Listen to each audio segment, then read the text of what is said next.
ഇന്ന് പ്രതീക്ഷകളുടെ പതിവില് നേരത്തെ ഉണർന്നു. നേരെ റെഡിയായി ഞങ്ങളൊരു യാത്രയ്ക്ക് ഒരുങ്ങുകയായിരുന്നു. ഞങ്ങളുടെ കുഞ്ഞു തിലുമോനെ ആദ്യമായി അക്ഷരം കുറിപ്പിക്കുക എന്നതായിരുന്നു ഇന്നത്തെ പ്രധാന ലക്ഷ്യം. ഏതു ദിവസവും കുഞ്ഞുങ്ങളെ എഴുത്തിനിരുത്താമെന്ന പുണ്യവിശേഷമുള്ള തിരുവള്ളൂർക്കാവ് ദേവീക്ഷേത്രത്തിന്റെ തിരുനടയിലേക്കായിരുന്നു തിലുമോനെയും കൂട്ടിയുള്ള ഞങ്ങളുടെ യാത്ര. വീട്ടിൽ നിന്നിറങ്ങുമ്പോൾ തന്നെ നല്ല മഴ പെയ്യുന്നുണ്ടായിരുന്നു കേട്ടോ. പോകുന്ന വഴികളിലും അമ്പലത്തിലെത്തിയിട്ടും മഴ ഒട്ടും കുറയാതെ പെയ്തുകൊണ്ടേയിരുന്നു. എന്നാൽ ആ മഴവെള്ളപ്പാച്ചിലും തിരുവള്ളൂർക്കാവ് ക്ഷേത്രാന്തരീക്ഷം തികച്ചും ഭക്തിസാന്ദ്രമായിരുന്നു.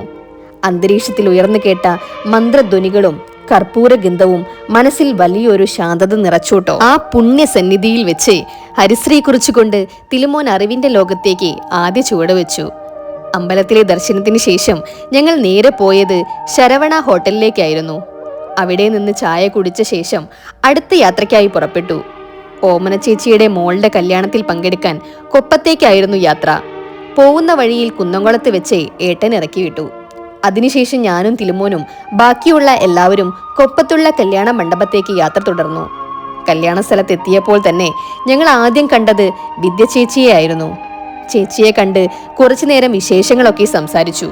അതിനുശേഷം ഭക്ഷണം കഴിക്കാനായി പോയി.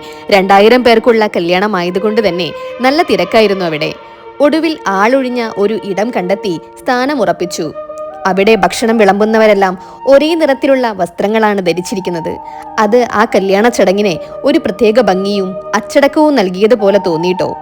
ഒടുവിൽ അവിടെ നിന്ന് ഇറങ്ങാൻ നേരത്ത് ഓമന ചേച്ചിയെയും കണ്ട് സംസാരിച്ചു. മകളുടെ വിവാഹ തിരക്കിനിടയിലും ചേച്ചിയോട് വിശേഷങ്ങൾ പങ്കുവെക്കാനായതിൽ ഒരുപാട് സന്തോഷം തോന്നിയിട്ടോ. എന്നാൽ പിന്നെ പുതിയ വിശേഷവുമായി ഉടനെ തന്നെ കാണാട്ടോ.